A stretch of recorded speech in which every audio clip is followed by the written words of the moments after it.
அந்த இடத்தின் பெயரை கேட்டாலே ஒரு பயம், ஒரு கனத்த உணர்வு, ஒரு விளக்கம் தர முடியாத இறுக்கம் நம்முள் மெதுவாக எழ ஆரம்பிக்கும். அங்கு காற்றே வேறு மாதிரி வீசும்.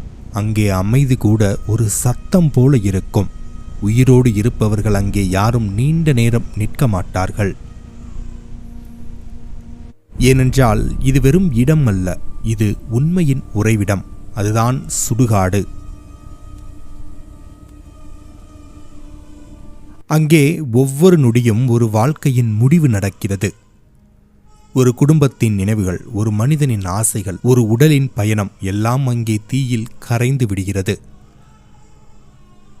நாம் வாழ்க்கை முழுக்க என்னுடைய என்று பிடித்து கொண்ட அனைத்தும் அங்கே ஒரு சாம்பலாக மாறிவிடுகிறது. ஆனால் அதே இடத்தில் சிலர் தியானத்தில் இருக்கிறார்கள். அவர்களுக்கு எந்த பயமும் இல்லை, எந்த தயக்கமும் இல்லை. மனிதர்கள் விலகி நிற்கும் இடத்தை அவர்கள் தங்கள் சாதனைக்கான இடமாக மாற்றியிருக்கிறார்கள்.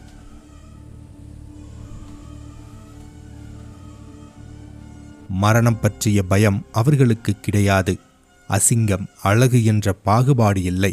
நல்லது கெட்டது என்ற எல்லைகளும் இல்லை. மொத்தத்தில் சராசரி மனிதன் வெறுக்கும் அனைத்தையும் அவர்கள் விருப்பத்துடன் அணுகுகிறார்கள்.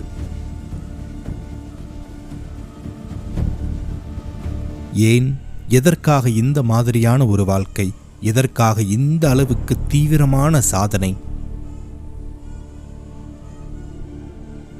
இது பைத்தியமா அல்லது மனிதன் அடையக்கூடிய உச்ச சுதந்திரமா?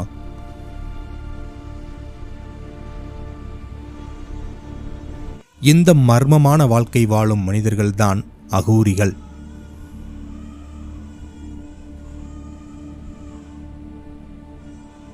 அகோரிகள் பற்றி நாம் பல விஷயங்கள் கேள்விப்பட்டிருக்கிறோம். அதில் சில விஷயங்கள் உண்மை, சில விஷயங்கள் மிகைப்படுத்தப்பட்டவை, சில விஷயங்கள் முற்றிலும் தவறாக புரிந்து கொள்ளப்பட்டவை. ஆனால் ஒரு விஷயம் மட்டும் உறுதி. அகோரிகள் பாதை என்பது சாதாரண மனிதன் புரிந்து கொள்ள முடியாத ஒரு பயணம். அகோரிகள் அதிகம் வசிக்கும் ஒரு இடம்தான் காசி. காரணம், மரணத்தின் கதவுகள் எப்போதுமே திறந்திருக்கும் இடம் காசி. ஒரு காலத்தில் காசி அது ஒரு நகரம் மட்டுமல்ல, அது ஒரு உயிருள்ள ஆன்மீக மையம்.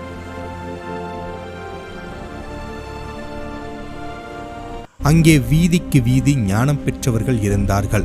நீங்கள் தேட வேண்டிய அவசியமே இல்லை. நீங்கள் எந்த வழியில் நடந்தாலும் ஒரு ஞானியின் அருகில் சென்று விடுவீர்கள். இது மறைமுகமாக எதனை குறிக்கிறது தெரியுமா? ஞானம் என்பது தேடி செல்ல வேண்டிய ஒன்றல்ல. நீங்கள் தயாரானவுடன் அது உங்களை தேடி வரும். அதனால்தான் பலர் இந்த வாழ்க்கையில் ஞானம் கிடைக்கவில்லை என்றாலும் குறைந்தது ஞானியர்கள் நடமாடிய அந்த நிலத்தில் உயிரை விட வேண்டும் என்று முடிவு செய்தார்கள். அதற்காகத்தான் கடைசி காலங்களில் காசியை நாடினார்கள். ஏனென்றால் அங்கே மரணம் ஒரு முடிவாக பார்க்கப்படவில்லை, மாறாக அது மனிதனின் விடுதலை என்றே பார்க்கப்படுகிறது. அந்த மாதிரியான ஒரு இடத்தில்தான் அகோரிகள் தங்கள் சாதனையை செய்கிறார்கள். நீங்கள் கேட்கலாம், எத்தனையோ சக்தி வாய்ந்த இடங்கள் இருக்கும்போது ஏன் சுடுகாடு? சாதாரண மனிதனுக்கு சுடுகாடு என்றால் பயம், துக்கம், விலகி நிற்க வேண்டிய இடம்.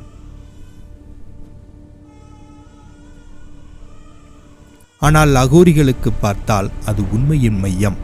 ஒரு மனிதன் வாழ்ந்த வாழ்க்கையின் இறுதி சத்தியம் அங்கேதான் வெளிப்படுகிறது. இதனை இன்னும் ஆழமாக பார்த்தால், ஒரு மனித உடல் எரியும் போது அந்த உடலுக்குள் இருந்து பிராணசக்தி வெளியேறுகிறது. நேரம் செல்ல செல்ல அது மிகவும் தீவிரமாக, மிக அதிகமாக அங்கே வெளிப்படும். அந்த பிராணசக்தியை நம் சாதாரண கண்களால் பார்க்க முடியாது. ஆனால் ஒரு அகோரி அதனை பார்க்க முடியும், அதனை உணர முடியும்.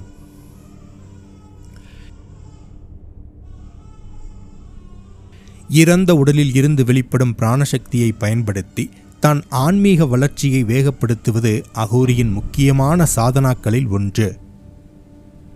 ஆனால் இது எளிதான ஒன்றா என்றால் நிச்சயமாக இல்லை. இது மிகவும் தீவிரமான, மிகவும் ஆபத்தான, மிகவும் கடினமான பாதை. இந்த பாதையை தேர்ந்தெடுக்கவே ஒரு தைரியம் வேண்டும்.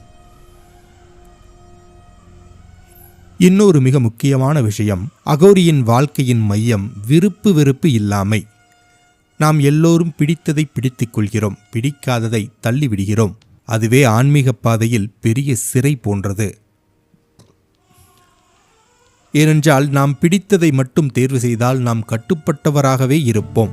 நாம் வெறுப்பதை விட்டு ஓடினால் அந்த வெறுப்பு நம்மளை விடாமல் துரத்தும். அதனால் அகோரிகள் என்ன செய்கிறார்கள் தெரியுமா? மனிதன் பொதுவாக வெறுக்கும் அனைத்தையும் அவர்கள் நேராக எதிர்கொள்கிறார்கள். மரணம், சடலம், அழுகை, நிர்வாணம், இது எதைக் கண்டும் அவர்கள் ஓடவில்லை. அவர்கள் தப்பிக்க நினைக்கவும் இல்லை. அனைத்தையும் அவர்கள் எதிர்கொள்கிறார்கள். நாம் அதை எதிர்கொண்டால்தான் அதனை கடக்க முடியும். ஒரு வகையில் இது உளவியல் புரட்சி. இதற்கு அசாத்திய தன்னம்பிக்கையும் வைராக்கியமும் தேவைப்படும். அதனால்தான் அவர்கள் வாழ்க்கையில் அழகு, அசிங்கமில்லை, நல்லது, கெட்டது இல்லை, புனிதம், அசுத்தமில்லை. அவர்கள் பார்க்கும் உலகில் எல்லாமே ஒன்றுதான். அந்த நிலைதான் சிவநிலை. அந்த நிலையை அடையத்தான் அகோரிகள் முயற்சி செய்கிறார்கள். அவர்களை பற்றி இன்னொரு விஷயம் உள்ளது. நீங்கள் கேள்விப்பட்டிருப்பீர்கள். அவர்கள் போதைப் பொருட்களை பயன்படுத்துகிறார்கள். உண்மை என்ன தெரியுமா? அதை எல்லா அகோரிகளும் செய்வதில்லை. சிலர் மட்டும் அதனை பயன்படுத்துகிறார்கள். அதுவும் போதை சுகத்துக்காக அல்ல. சில அகோரிகளுக்கு அவர்களின் உள்ளுள்ள சக்தி மிகவும் தீவிரமாக இருக்கும். அந்த சக்தியை உடல் தாங்க முடியாத அளவுக்கு இருக்கும். அதை சமநிலைப்படுத்த இதுபோன்ற சில வழிகளை பயன்படுத்தி இருக்கலாம். ஆனால் அதை நாமும் பின்பற்ற வேண்டும் என்று நினைத்தால் அது ஆன்மீகமில்லை, அடிமைத்தனம். ஏனென்றால் அகோரி என்பது வெளியில் தெரியும் செயல்கள் அல்ல. அது ஒரு உள்ளார்ந்த நிலை. உண்மையில் யார் அகோரி தெரியுமா? ஒரு மனிதன் எதை பார்த்தாலும் அதற்கு பெயர் வைக்காமல், நல்லது கெட்டது என்று தீர்ப்பு சொல்லாமல் அதை அப்படியே ஏற்றுக்கொள்ள முடிந்தால் அவன்தான் அகோரி. அப்படிப்பட்ட நிலைக்கு வந்துவிட்டால் அவன் சுடுகாட்டில் இருக்க வேண்டிய அவசியமே இல்லை. அவன் எங்கிருந்தாலும் அந்த நிலையில் இருந்தால் மட்டும் போதும். அதனால் அகோரிகளை பார்த்து நாம் பயப்பட வேண்டியதில்லை. அவர்களை கண்மூடித்தனமாக பின்பற்றவும் வேண்டியதில்லை. அவர்களின் பாதை மிக தீவிரமான பாதை. ஆனால் அந்த பாதையை புரிந்து கொள்வதே ஒரு பெரிய விழிப்புணர்வு. ஏனென்றால் இறுதியில் வாழ்க்கை, மரணம், அழகு, அசிங்கம், இன்பம், துன்பம் இவையெல்லாம் நாம் கொடுத்த பெயர்கள் மட்டுமே. உண்மையில் அனைத்தும் ஒன்றே. அதை உணர்ந்தவனே உண்மையான சுதந்திரத்தை அடைகிறான். அதுவே எல்லாம் சிவமயம். நன்றி.